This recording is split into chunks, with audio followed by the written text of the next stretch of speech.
Hi ನಮಸ್ಕಾರ ಎಲ್ಲರಿಗೆಲ್ಲ ಹೆಂಗಿದ್ರೆ ಆರಾಮಾಗಿದ್ರೆ ಅಲ್ದ ಇವತ್ತೊಂದು ಜಾರಿ ಸಾರು ಮಾಡುವಂದಳಿಗೆ ಬೆಳಗ್ಗೆನೆ ನಮ್ಮನೆ ಹತ್ರ ಮಾರು ಬಂದಿತ್ತು. ಒಂದು ಅರ್ಧ ಕೆ ಜಿ ತೆಕ್ಕೊಂಡಿದೆ ಇಲ್ಲೇ ನಮ್ಮ ಬೀಚು ಕಾಣಿ ಎಂತ ಇತ್ತಳಿ ಕಾಣ್ತಾ ಇದ್ದ ಇಲ್ಲೇ ಅವನಿಗೋಸ್ಕರ ಸ್ವಲ್ಪ ಮೀನು ತೆಕ್ಕೊಂಡಿತ್ತು. ನಮ್ಮನೆ ಮಕ್ಕಳಿಗೆ ಮಸ್ತ್ ಇಷ್ಟ ಜಾರಿ ಅಂದ್ರೆ. ಅವ್ರು ಬೆಳಿಗ್ಗೆ ಶಾಲೆಗೆ ಹೊಪ್ಪತ್ತಿಗೆ ಇವತ್ತೇ ಕಂಡ್ರೆ ಹಂಗೈ ತಕ್ಕೊಂದಲ್ಲಿ ಹೇಳ್ರ ತೆಕ್ಕೊಂಡಿದೆ. ನನಗೂ ಫೇವ್ರೇಟ್ ಅಂದ್ರೆ ಹೇಳಕ್ಕೆ. ಅರ್ಧ ಕೆ.ಜಿಗೆ 120 ರೂಪಾಯಿ. ಜಾರಿ ಮಾತ್ರ ಒಳ್ಳೆ ಇತ್ತು. ಬೀಜು ಎಷ್ಟೊತ್ತಿ ಮೀನು ಹಾಕ್ತಾರಲ್ಲಿ ಕಾಣ್ತಾ ಇದ್ದ ಈಗಳ.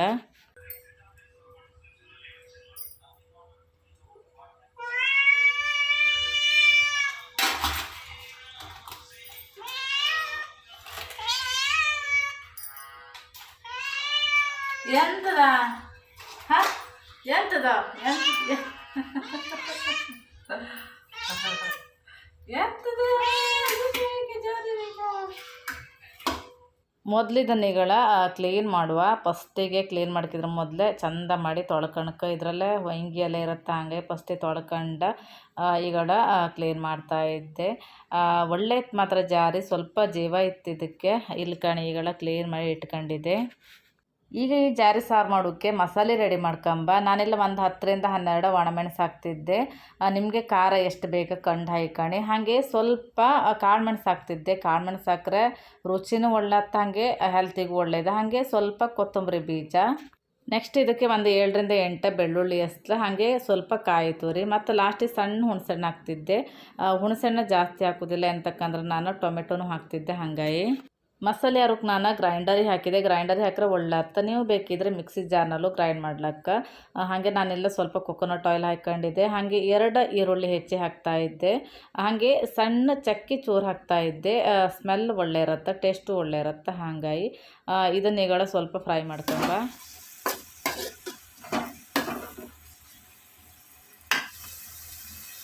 ಈರುಳ್ಳಿ ಸ್ವಲ್ಪ ಫ್ರೈ ಆದ ನಂತರ ನಾನೆಲ್ಲ ಒಂದು 2 ಟೊಮೆಟೊ ಕಟ್ ಮಾಡಿ ಇಟ್ಕೊಂಡಿದ್ದೆ. ಟೊಮೆಟೊ ಹಾಕ್ತಾಯಿದ್ದೆ. ಈರುಳ್ಳಿ ಮತ್ತು ಟೊಮೆಟೊ ಒಳ್ಳೆ ಮಾಡಿ ಫ್ರೈ ಮಾಡುವ ಈಗಡ.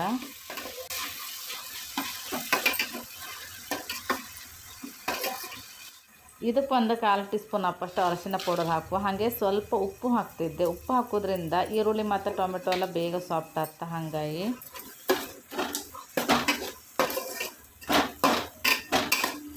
ಇದು ಹಾಗೆ ಸ್ವಲ್ಪ ಹೊತ್ತು ಫ್ರೈ ಆಯಲ್ಲಿ ಮುಚ್ಚಿಡುವ. ಈಗಳು ಒಂದು ಕಿಚನ್ ಟಿಪ್ಸ್ ನಿಮಗೆ ತಿಳಿಸ್ಕೊಡ್ತಾ ಇದ್ದೆ. ನೀವೆಲ್ಲಾದರೂ ಮಾರ್ಕೆಟ್ನಿಂದ ಜಾಸ್ತಿ ಕೊತ್ತಂಬರಿ ಸೊಪ್ಪು ತಂದದಿದ್ದರೆ ಇದನ್ನು ಒಂದು ಈ ಥರ ಪ್ಲಾಸ್ಟಿಕ್ ಬಾಟಲಿಗೆ ಹಾಕಿ ಇಡ್ಕ. ಈ ಥರ ಪ್ಲಾಸ್ಟಿಕ್ ಬಾಟಲಲ್ಲಿ ಹಾಕಿಟ್ರೆ ಹಾಗೆ ಇರುತ್ತೆ ಕೊತ್ತಂಬರಿ ಸೊಪ್ಪು ಫ್ರೆಶ್ ಆಗಿ, ಸ್ವಲ್ಪನೂ ಬಾಡಿ ಹೋತಿಲ್ಲ. ನೀವು ಜರಿಯಲ್ಲೆಲ್ಲ ಇಟ್ಟರೆ ಅದು ಎಂತ ಅಂದರೂ 1-2 ದಿನಕ್ಕೆಲ್ಲ ಬಾಡಿ ಹೊತ್ತು ಹಾಳಾಗಿ ಹೊತ್ತು. ಇದನ್ನು ಬಾಕ್ಸಿಗೆ ಹಾಕೋತ್ತಿಗೆ ನಾನಿಲ್ಲಿ ಬುಡವನ್ನೆಲ್ಲ ಕಟ್ ಮಾಡಿ ಇಟ್ಕೊಂಡಿದ್ದೆ. ಅಂದರೆ ಮಣ್ಣೆಲ್ಲ ಇರೋಕ್ಕಿಲ್ಲ, ಮತ್ತು ನೀರಿನ ಪಸೆ ಎಲ್ಲ ಇರೋಕ್ಕಿಲ್ಲ, ಒದ್ದೆ ಇರೋಕ್ಕಿಲ್ಲ. ಈ ಥರ ಡ್ರೈ ಇರುವ ಒಂದು ಕೊತ್ತಂಬರಿ ಸೊಪ್ಪನ್ನು ಈ ಥರ ಬಾಟಲಿಗೆ ಹಾಕಿಟ್ರೆ ಹಾಗೆ ಇರುತ್ತೆ. ನೀವು ಒಂದ್ಸರಿ ಟ್ರೈ ಮಾಡಿ ಕಾಣಿ. ಈಗ ಇಲ್ಲೇ ಈರುಳ್ಳಿ ಟೊಮೆಟೊ ಎಲ್ಲ ಒಳ್ಳೆ ಫ್ರೈ ಆಯಿತು. ಈಗ ನಾವು ಜಾರಿನ ಆ್ಯಡ್ ಮಾಡುವ. ಇದು ಸಮುದ್ರದಲ್ಲಿ ಸಿಕ್ಕುತ್ತೆ. ಇದಕ್ಕೆ ಜಾರಿ ಅಂತ ಹೊಳೆಯಲ್ಲಿ ಸಿಕ್ಕುತ್ತೆ, ಗಟ್ಟಿ ಇರುತ್ತೆ. ಅದಕ್ಕೆ ಏಡಿ ಅಂದೇಳಿ ಹೇಳತ್ರ, ಅದು ಒಳ್ಳೆ ಅತ್ತ.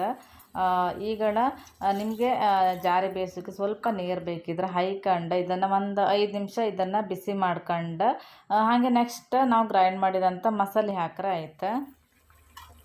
ಇದನ್ನು ಸ್ವಲ್ಪ ಹೊತ್ತು ಬೇಯಿಸಿದ ನಂತರ ನಾನೆಲ್ಲ ಗ್ರೈಂಡ್ ಮಾಡಿದಂಥ ಮಸಾಲೆ ಹಾಕ್ತಾಯಿದ್ದೆ. ಒಳ್ಳೆ ಅತ್ತ ಈ ಥರ ಸಾರು. ನೀವು ಒಂದ್ಸರಿ ಟ್ರೈ ಮಾಡಿ ಕಾಣಿ. ಇದಕ್ಕೆ ಮತ್ತು ಜಾಸ್ತಿ ನೀರು ಹಾಕೋಕ್ಕಾಗ ಸ್ವಲ್ಪ ದಪ್ಪ ಇದ್ರೆ ಒಳ್ಳೆ ಅತ್ತ. ನಿಮಗೆ ಎಷ್ಟು ಬೇಕಂದಳಿಗೆ ನೀರು ಕಂಡು ಹಾಯ್ಕಣಿ. ಈಗ ರುಚಿಗೆ ತಕ್ಕಷ್ಟು ಉಪ್ಪು ಹಾಯ್ಕೊಂಬ. ನಾನು ಮೊದಲು ಸ್ವಲ್ಪ ಉಪ್ಪು ಹಾಯ್ಕೊಂಡಿದ್ದೆ, ಹಾಗಾಗಿ ಕಂಡು ಹಾಯ್ಕೊಂಡ್ಕತ್ತು ಉಪ್ಪು ಎಷ್ಟು ಬೇಕಂದಳಿಗೆ. ನೀವು ಬೇಕಿದ್ರೆ ಒಂದ್ಸರಿ ಉಪ್ಪು ಖಾರ ಎಲ್ಲ ಟೇಸ್ಟ್ ಮಾಡಿ ಕಾಣ್ಲಕ್ಕ. ಒಳ್ಳೆ ಅತ್ತ. ಈ ಥರ ಸಿಂಪಲಾಗಿ ಮಾಡೋದು ಸಖತ್ ಒಳ್ಳೆ ಅತ್ತ. ಈಗ ಕಾಣಿ ಕುದಿತಾ ಇತ್ತು. ಇದನ್ನು ಒಂದು 10 ನಿಮಿಷ ಆದರೂ ಇದೇ ಥರ ಕುದಿಸ್ರೆ ಮಾತ್ರ ಒಳ್ಳೆ ಅತ್ತ ಈ ಜಾರಿ ಸಾರು. ಈ ಜಾರಿ ಸಾರು ಮಾಡೋ ಸಿಂಪಲ್, ಟೇಸ್ಟ್ ಮಾತ್ರ ಅಷ್ಟೇ ಒಳ್ಳೆ ಅತ್ತ. ಈ ರೆಸಿಪಿನ ನನಗೆ ನನ್ನ ಅಕ್ಕ ಹೇಳಿಕೊಟ್ಟದ್ದು. ಸಖತ್ ಒಳ್ಳೆ ಅತ್ತ ಮಾತ್ರ. ನೀವು ಒಂದ್ಸರಿ ಟ್ರೈ ಮಾಡಿ ಕಾಣಿ. ನನಗೂ ಖುಷಿ ಆಯ್ತು. ಸಿಂಪಲಾಗಿ ಮಾಡೋದು. ಕೊತ್ತಂಬರಿ ಸೊಪ್ಪನ್ನು ಹಾಕ್ರೆ ನಮ್ಮದು ಜಾರಿ ಸಾರು ರೆಡಿ ಆಗ್ತಿವತ್ತೆ. ಒಳ್ಳೆ ಘಮ ಘಮ ಅಂತ ಇತ್ತು ಮಾತ್ರ. ಬೇರೆ ಬೇರೆ ರೀತಿಯಲ್ಲೂ ಜಾರಿ ಸಾರೆಲ್ಲ ಮಾಡತ್ರ ಈ ಥರ ಒಂದ್ಸರಿ ಟ್ರೈ ಮಾಡಿ ಕಾಣಿ ಟೇಸ್ಟ್ ಹೆಂಗೆ ಬಂತಂದ್ರೆ ಈಗ ನನಗೆ ಕಾಮೆಂಟೆಲ್ಲ ತಿಳಿಸಿ ಅಕ್ಕ. ಇವತ್ತು ಜಾರಿನೂ ಅಷ್ಟೇ ಫ್ರೆಶ್ ಆಯ್ತು, ಹಂಗಾಗಿ ಸಾರು ಮಾತ್ರ ಸಖತ್ತಾಯ್ತು ಇವತ್ತು. ನಮ್ಮ ಕುಂದಾಪುರ ಬದಿಯರಿಗೆ ಗೌಲ್ ಅಂತರೂ ಬೇಕೇ, ಹಂಗಾಗಿ ಇವತ್ತು ಮೀನು ಬೇಡ ಅಂತೇಳಿ ಜಾರಿ ಮಾಡ್ತಾ ಇತ್ತು. ನೀವು ಒಂದ್ಸರಿ ಟ್ರೈ ಮಾಡಿ ಕಾಣಿ ಅಕ್ಕ. ಹಾಗೆ ಈ ವಿಡಿಯೋ ಇಷ್ಟ ಒಂದು ಲೈಕ್ ಮಾಡಿ, ನನ್ನ ಚಾನಲನ್ನು ಸಬ್ಸ್ಕ್ರೈಬ್ ಮಾಡ್ಕೊಳ್ಳಿ. ಮತ್ತೆ ಸಿಕ್ಕೋಕೆ ಇನ್ನೊಂದು ವಿಡಿಯೋ ಜೊತೆಗೆ. ಅಲ್ಲಿವರೆಗೆ ಎಲ್ಲರಿಗೂ ಟೇಕ್ ಕೇರ್, ಬಾಯ್.